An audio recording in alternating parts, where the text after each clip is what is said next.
Welcome to the Principal Podcast, where we talk about how the best professional services firms grow.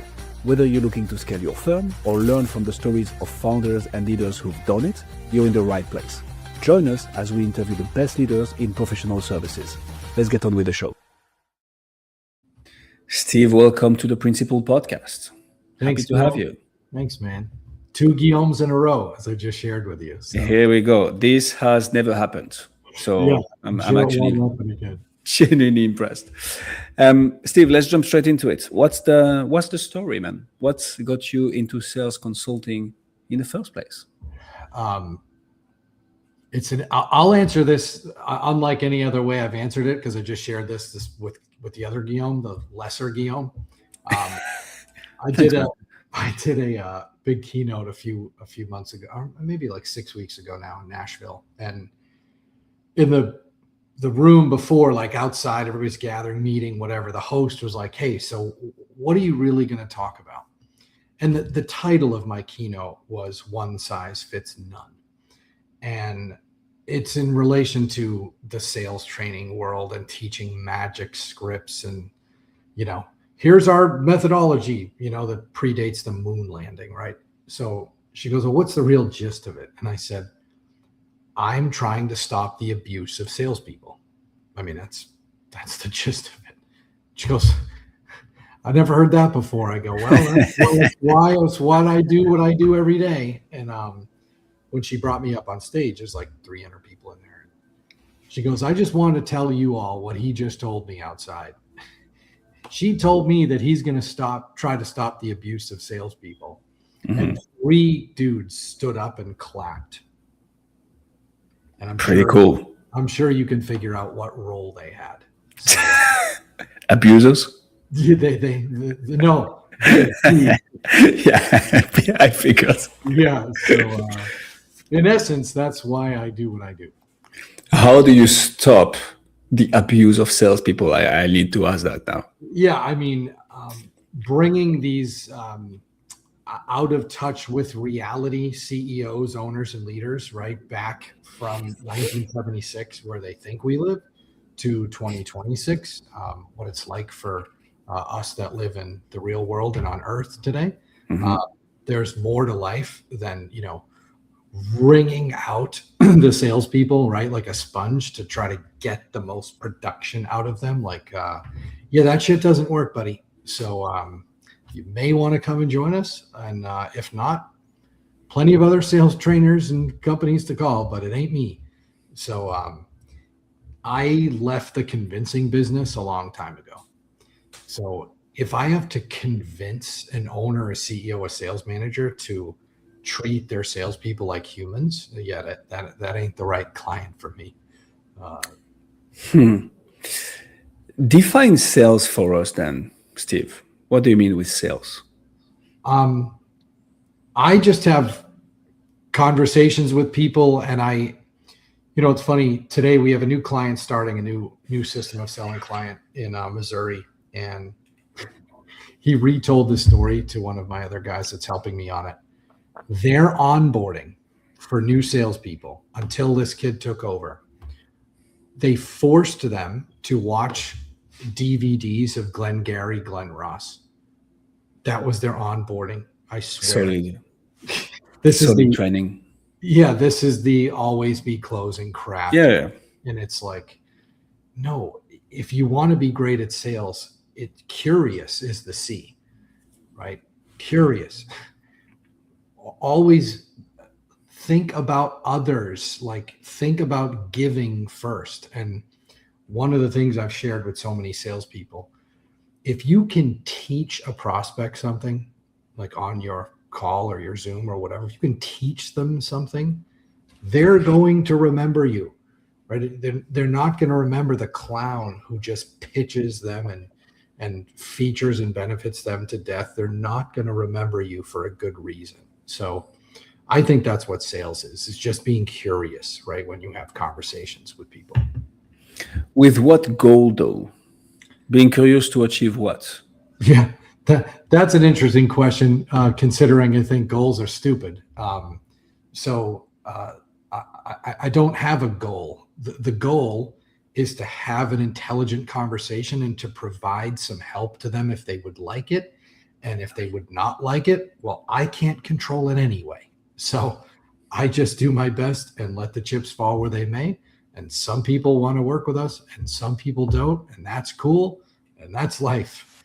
Some people like you and some don't, right? You're not everybody's cup of tea. I'm not everybody's cup of tea. And I'm totally fine with that. I do not get attached to results. Are you saying that Guillaumes are not everyone's cup of tea? The other one definitely isn't. We just, but you're more palatable than he is. Thanks, I appreciate it, man. You're both awesome. There's nothing wrong with any. No comparison. All Guillaumes are awesome. Yeah. Okay, so tell me about the specific problem that you help your clients solve. What is it that you're helping them achieve, if not a goal? Yeah, if we talk about from the company's perspective, right? And then we'll go to maybe the salesperson's perspective. From the company's perspective, certainty that we're doing the right things, that we are putting our salespeople in position to give them the best chance to win. That is what we provide them. We can't provide outcomes. We can't provide numbers. We can't provide revenue targets, but we can provide them certainty that they've built a system that gives their salespeople the best chance to win. Yeah. For the salespeople, I think it's a combination of confidence and belief that they're doing the right thing. There's a lot of salespeople in this world who know with a fact they are not doing the right thing for the clients, and they still sell stuff anyway. And that's why so many people hate salespeople. And the perception of salespeople is horrifically horrible, as you probably know, and all your audience listening to this. It is the least trusted profession on this planet. And it is tied for the least trusted with lawyers and politicians. Y'all can figure out why that is, but it sure as hell isn't because we're curious. Yeah, that ain't why. So we have to do our best to start to turn the tide with this perception, but with the sales training that's out there and all these clowns on social media that couldn't sell their way out of a paper bag, that are just selling tropes and magic scripts and fake stuttering and all these idiots who would never make it in the professional selling world. They trick people into thinking that these tactics are somehow, this gift that will turn into millions. Like it doesn't work, right? That's why people hate salespeople. Just be a normal human. Like that's the magic funnel framework, you guys. Be a human. It ain't that hard, but apparently it is for some. There are so many tangents we could take here. Being quite the consumer of some specific sales training myself, so I'd be curious to get your take on this, Steve. But that's might be for an encore episode. No problem. Talk to me about those companies that you're helping. So do you have a specific niche, a specific industry, a specific company size, a specific job title that you're going after? Who is it that you end up helping with the system of selling? The ideal, size kind of right in our wheelhouse is probably 5 million to 30 million. Maybe a broader range would be like 10 to 100 million, but we're not really, the enterprise level folks isn't really our target. Sales team sizes are probably a handful of salespeople to maybe 10, 15, something like that. Maybe there's one full-time sales manager, potentially two. But the companies that I think we can really help is real before they get to those sizes, because if you're 2 million, 3 million, 5 million, you typically don't have any systems whatsoever for sales. In the business operating world, companies like EOS or Scaling Up or System and Soul or Get Strategy Done or Pinnacle, there's a lot of these we call them business operating systems, right? And how companies set up their leadership teams, how they hold people accountable. Most people know EOS, of course, the big one, but they don't even breathe on sales. So, I have systems for my leadership team, for my HR team, my finance team, my ops team, my procurement team. What do salespeople get? Oh, hey, we gave you these rocks and stuff and some goals and things. So like, go hit those or something. What? Go That's play. it? Yeah, that's it. We gave you your quota. Oh. And they wonder why sales aren't up. Like, come on. So it's helping smaller companies build the system so they can actually scale, as opposed to, again, what we see a lot are the founder, owner, visionary. I'm the best sales guy in my company. Like, buddy, that ain't a flex. You got a problem, because if you ain't selling, you don't have a company. So we got to help them, understand that it's a system problem, right? It's never a people problem. So many companies blame salespeople, right, for not working out, because the turnover rate for salespeople's ridiculously high, and they just blame the salespeople. Like, okay, what you give them? They had no onboarding, they had no coaching, they had no personal development. There were no individual plans for them to succeed. They have no ongoing training. There's no role play. There's no legitimate capacity as to what they could produce.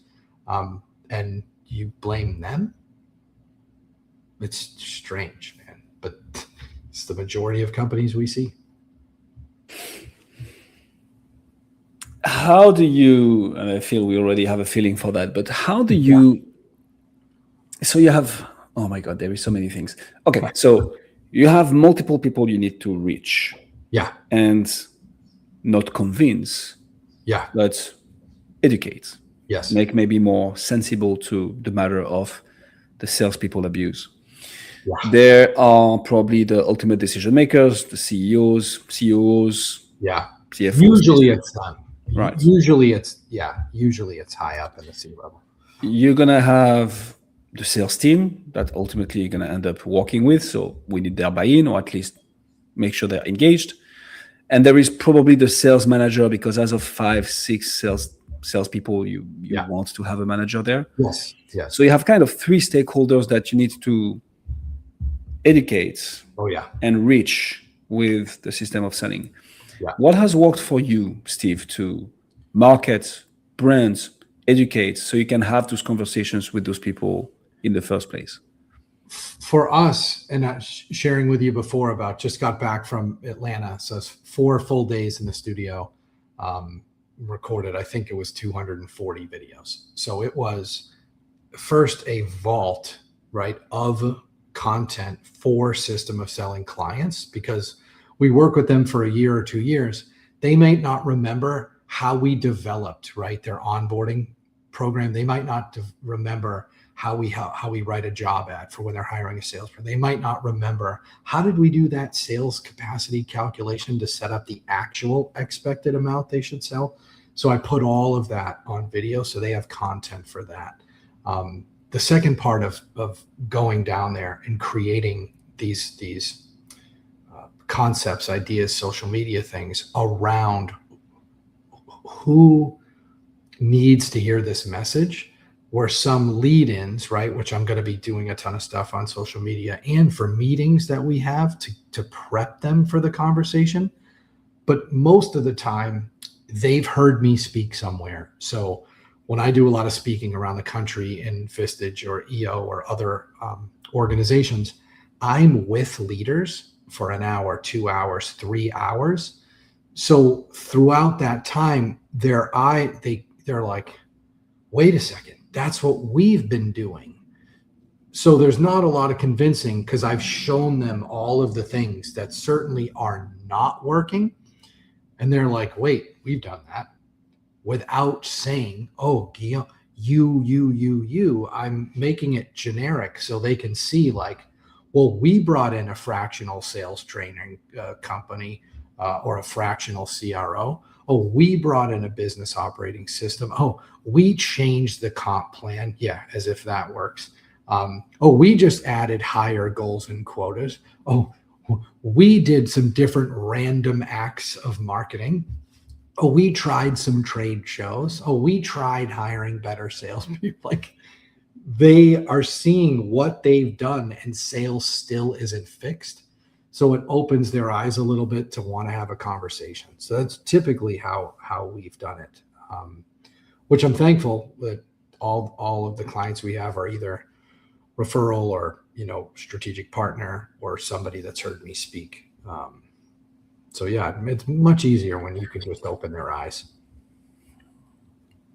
And now to the $1,000,000 question, I guess, the crux of this interview. Yes, sir. How do you sell, Steve? How do you move from this attention, this education, this reach, this audience from the speaking engagement to a conversation, a sales conversation, an SOW, a letter of engagement, we rock and roll? What does it look like in the world of Steve? So it's a really good question, because we've tried a lot of different things. And it's funny, maybe what made me think of, if you teach them something, they'll remember you. So one of the things that we do now, we call it a sales system reality check. So we spend an hour with a potential client and we walk them through what we would do as if they already paid us. So we're walking them through some ways to build a better onboarding program, some ways you can better hire salespeople, some ways you can do more effective one-on-ones. Yesterday, we built an entire Daily 100, which is my version. If we just pause briefly, companies, they want results. So they just shove KPIs down their people's throats. Yeah, that doesn't work. You can't manage things that already happened. So I teach something called DPIs, which are daily performance indicators, right? In baseball, it's quality at bats. In hockey, it's quality shifts, right? So what are the things that salespeople can do every day that are within their control?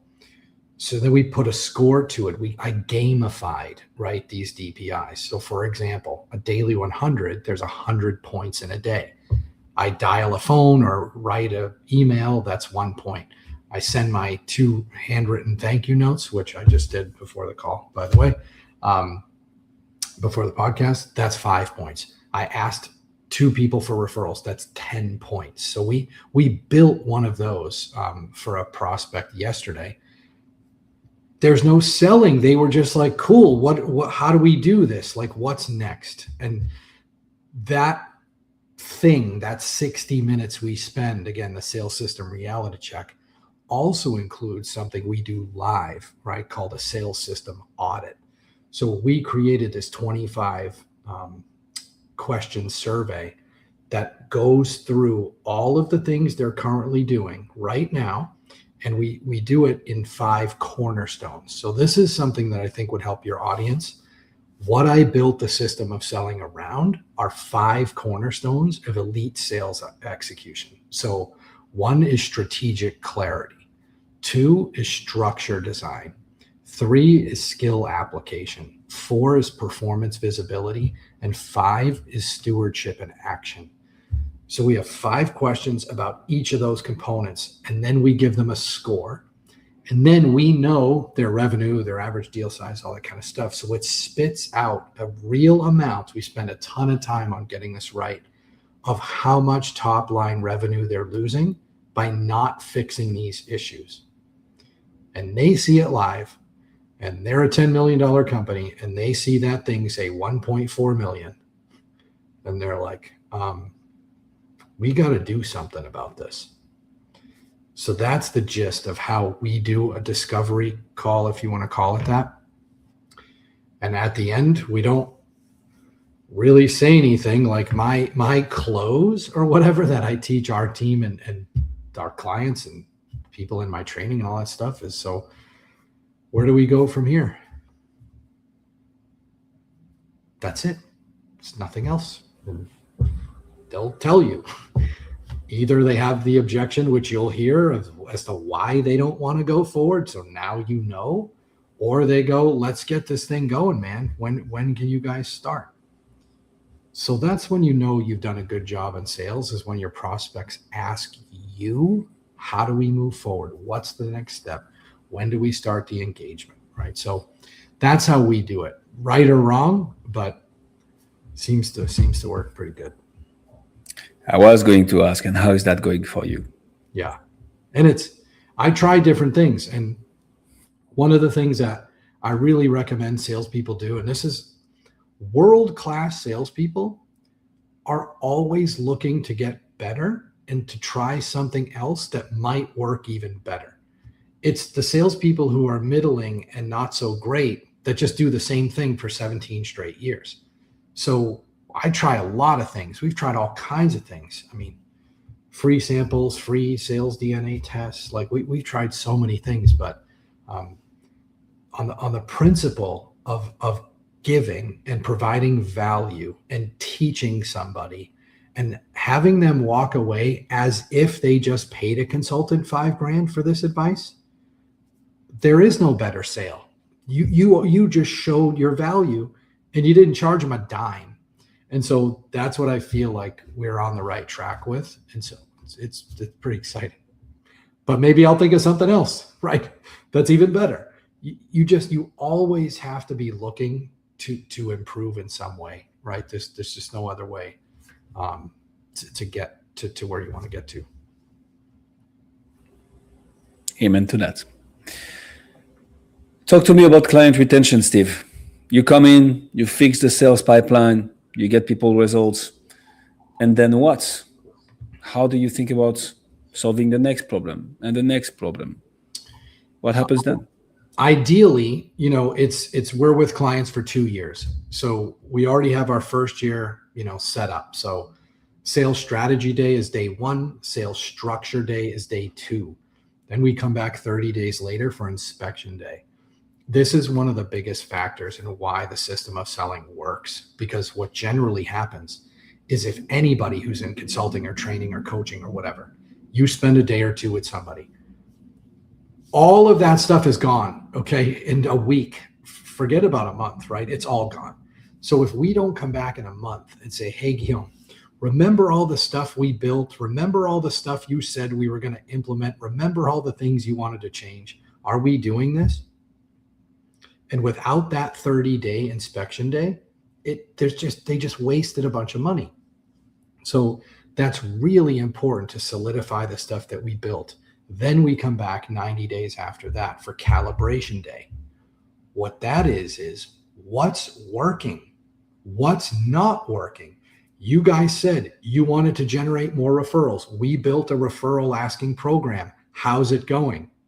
Oh my God, we got more referrals in the last week than we have in 3 years. Cool, let's keep doing that.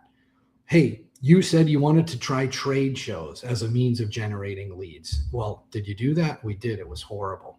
How many times did you do it? 1. Okay, well, that's not data.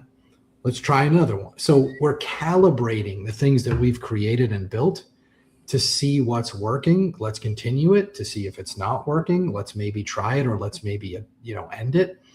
And so this strategy of helping people meander through A/B testing all kinds of different things, again, role play, pipeline reviews, one-on-ones, we try a lot of things, but if it's not working, let's stop doing it. And so when we come back in 7 months, that's lock-in day. That is, we know trade shows don't work, get rid of them, retired. We know asking for referrals in this way works, cool, keep doing it. We know the one-on-ones that we do are 30 minutes are way more effective than an hour. Let's switch all our ones to 30 minutes. And then the end of the year, we have reset and recalibrate. And what's different about this is we'll spend 1 full day with the leadership team we've worked with the whole year. And then the next day we spend it with the sales team. And people are always shocked because it's like, are you guys in the same company? Or because the leaders said this, the salespeople said this. It's like, what is happening? So We have to help align teams, because if leadership and the sales team aren't on the same page, there's no chance. So that's what we do over the first year. And then in year 2, we do 3 calibration days, every quarter, and then we do a reset and recalibrate at the end of the year. So 2 years is probably, the ideal. Just personally, I think I still have some clients that are maybe 4 years now, 4 or 5 years, that we keep working together in various ways and capacities because they just love what we do. But we want to push people out of the nest, right? We do not want 3-year clients. Sorry, it's just we're not doing our job if we've not positioned them to succeed. You can't hold your daughter's seat on the bicycle until she's 17. It's probably not good. So you got to hold it in the beginning when she's 5.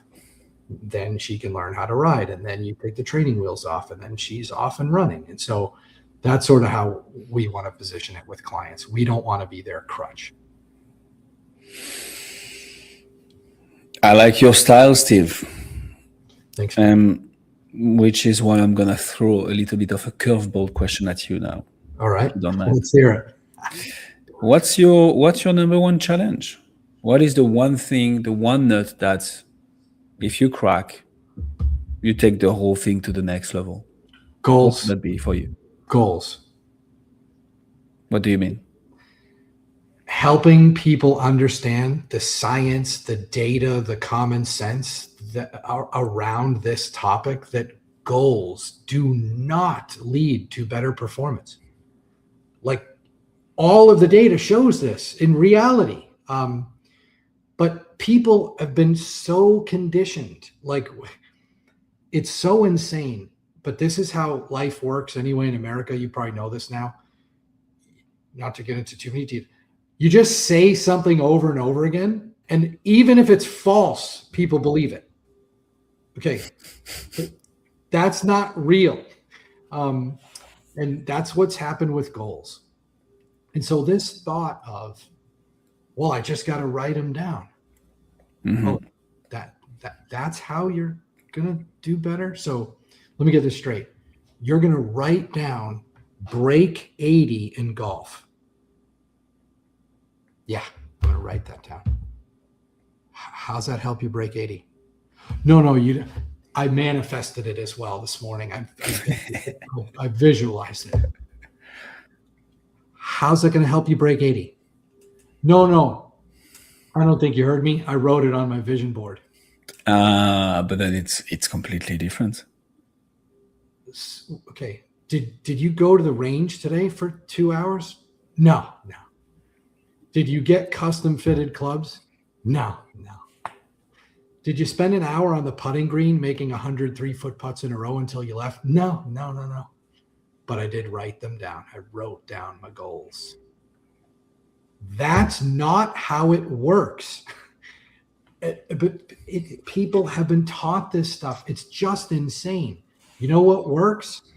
Making tons of calls, role playing, rehearsing, watching your game film, practicing, getting a coach, watching more of it, having somebody outside look at it, putting it into AI to analyze it, and then making lots and lots of mistakes, and then doing it again over and over again, and then asking for feedback from people. And then you do it again a lot of times, and then you invest even more time in it. That's how you get better at something. Not because you made up some number you pulled out of the sky. If people just understood this, their whole lives would change like that. And it's funny because James Clear, who's an incredible author, and I don't know if you've read Atomic Habits, but it's my favorite book, of all time. It's so unique because I've been teaching this stuff for who knows how long, and I'm nuts. James Clear puts it in a book, and 25 million people go, this is unbelievable. All the data's in the book. Daniel Pink has data on this. Harvard has data on this. Like, goals in and of themselves do not improve your proficiency at something. It doesn't, even register to me. Like, again, use the golf thing, use the cooking thing, use saxophone. How do you get better at saxophone? Oh, I know. Wait, it's coming. I'm going to be the next Kenny G, although that's a clarinet, but he does play sax, by April 1st. Why April 1st? I don't know. It's like April. Because it's a joke. Like literally. But that's the thing. If people understood this, that it was what you do every day that drives productivity, everything would change, but they don't. And so that is the toughest thing when we have clients that start implementing the daily 100, which back to what human brain chemistry tells us. If your brain, Guillaume's brain, sees Guillaume making progress, Guillaume's brain says, awesome job, buddy, keep going. When Guillaume's brain sees no progress, it tells you to stop. This is the entire crux of why gyms are full on January 2nd and empty on February 2nd. What happened to all the goals?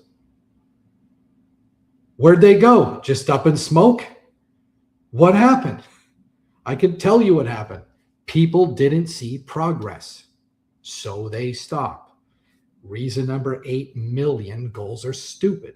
If a salesperson or any person is way behind on their arbitrary goal they made up out of thin air, they stop. Like, there's so much science behind this, but people have been conditioned for decades that they need goals and they need this and that. No, you don't. You've just been told you do. And I made this joke last week in Iowa, and I'm like, hey guys, I was walking over here from the car and I stepped on a crack and my mom's back is just fine. You know, I called her. She's okay. She's not in the hospital or anything. And I don't know. It's weird. So all these old wives' tales and stuff, that's the toughest thing, right? Mm-hmm. Now we get the most pushback because people just can't wrap their head around it when you've been told something 10 million times. It's even funnier because I played saxophone for 7 years. Oh, really? I never use that example either. It just popped in my head. Here we go. It was meant to be. So I don't know if it's pushback, but maybe offer another framing for people listening to us. Yes. Could the goal be input instead of outcome? As in, technically, sure. Right? As in, like, hey, I need to close 10 deals by the end of the month versus I need to make 100 calls per day, because I know that if I make 100 calls, I will get 2 show-ups to my setup appointments. And correct. If I get 2 show-ups to my setup appointments per day, I close 1 in 20. That is 2 per month. And then if we just add 5 salespeople, we hit our goal of 10 deals per month. Technically, yes, right? If every month were equal to the last, and since the beginning of time, that's never happened ever. Mm-hmm. So this is where it screws you up, because there is no month that is equal to the last. Like, just doesn't happen. And if it does happen, it's just by accident, right? It's physically, humanly impossible to have April follow March and be exactly the same. There are different people. There are different illnesses. There are different situations. There are different deal sizes. Like, you could dollar cost average it out, but you can't control what happens at the end of the month. You can try to reverse engineer this all you want. It doesn't work like that. The only thing you can control is making 100 dials, nothing else. Yeah. Well, technically, you could call that a target or a goal or, whatever, but it can't be that rigid. Here's why. If I said, hey, Guillaume, make 100 dials, and you had something else happen, or your little girl had to get picked up from school, whatever, and you only made 91, what's your brain tell you? I didn't reach the goal. There you go. So that's why when we do a daily 100, it's not even about getting 100 points. Who cares what the points are? As long as it's more than 0, that's all your brain has to see is progress. And part of the Daily 100 is nothing to do with outcomes. We don't put appointments on there. We don't put revenue on there. We don't put units sold on there because you can't control it. You can only control what you do today. And that is it. And that will never change. And so if I physically dialed a phone and I dialed it 40 times, that's all I could do. I can't control who picks up the other side. I can only control 2 things when I make a call. Did I call the number? And did I execute a quality phone call? That's all you can do. That's the practice, right? So it's the same in golf, and you know this, in saxophone or any other thing. Did you execute the song?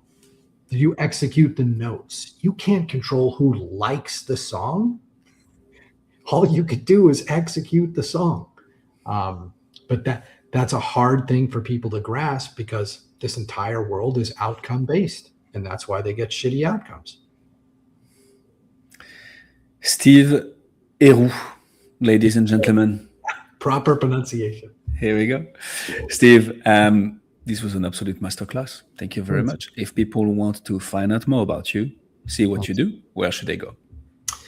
Professionally, probably LinkedIn is where folks find me the most, right? And it's just Heroux, right? Steve Heroux. But if you do want to learn more about the system of selling, it's just like it sounds, right? thesystemofselling.com. Lots more stuff coming on social media starting in August, but I'm pumped, man. Thank you so much, for the opportunity. I just love sharing my crazy thoughts. And the cool part is the folks that believe in it, they're pretty awesome to work with. And, the folks that don't, hey, keep trying to hit the golf ball 350 yards and tell me where it goes. The craziest thing about your crazy things. Oh my God, let me retake this one. The craziest thing about your crazy thoughts is that they are not so crazy. They are purely logical. But people don't make decisions based on logic. They make decisions based on emotions. Not at all. Thanks, man. Steve, thank you so much for coming on the Principal Podcast.